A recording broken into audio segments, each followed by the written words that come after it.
оор жагдай экен да.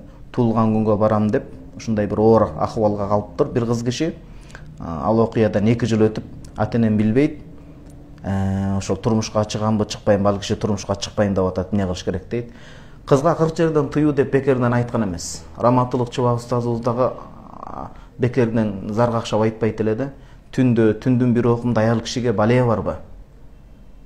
Эмне кереги бар кыз кишиге түндө? Анан кийин ыйлап сыктап ушундай бир абалга кириптер болуп калдым деп. Ошого ким жол ачып берип атат?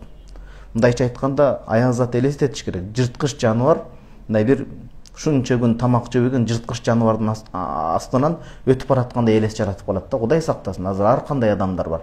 Ыймандуусу, ыймансызы, ар кандай инсандар болгондон кийин аязат андайга өзү шарт түзүп бербеш керек. Ата-бабалар самай айткан кызга 40 жерден тыюу. Кыз киши өзгөчө бойго жетип баратканда өзүнүн ар намысына, кадыр баркына доо кетирбестен ыйманын көлөкө тутунуп, ыйманын бекем тутунуп, ыйманын карманып туруп, илим билимдин аркасынан кууп жүргөнү жакшы болот. Ошон үчүн шариатта махрам деген түшүнүк. Жанында агасынын, инесинин эркек адам күчтүү, жакыны болгон, эң жакын болгон эркек адамдардын коргоосунда жүрүш керек деген түшүнүк шариатта бекерден айтылган эмес. Ошон үчүн кызга 40 жерден тыюу этият бололу. Түгүл аял киши жат эркектердин көңүлүн тартуу, буруу максатында атыр себинип чыккан болсо, канча күнөө жазылат деп айтат.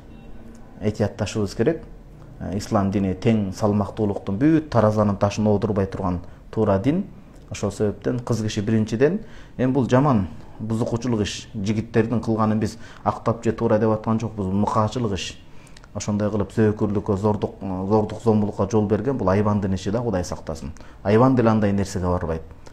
Жигит болуп туруп ошондой бир кыздардын намысынан ажыратып жаман ишке бара турган болсо, анда деле энеси бар, анын деле эже карындашы бар, анын деле эртең кыздары болот, этият болуш керек. Бүгүн бирөө өктөн күчтүү болуп атса, анын үстүнөн көлө чыккан бирөө болот да. Анан кыз киши ага жол бербеш керек. Демек, кыздын өзүндө да айып бар. Кудайга тооба кылсын, турмушка чыга турган болсо ачык айтыш керек. Алдабаш керек болот. Ачык айтып, түшүндүрсө, балким аны түшүнө турган адам чыгып калат.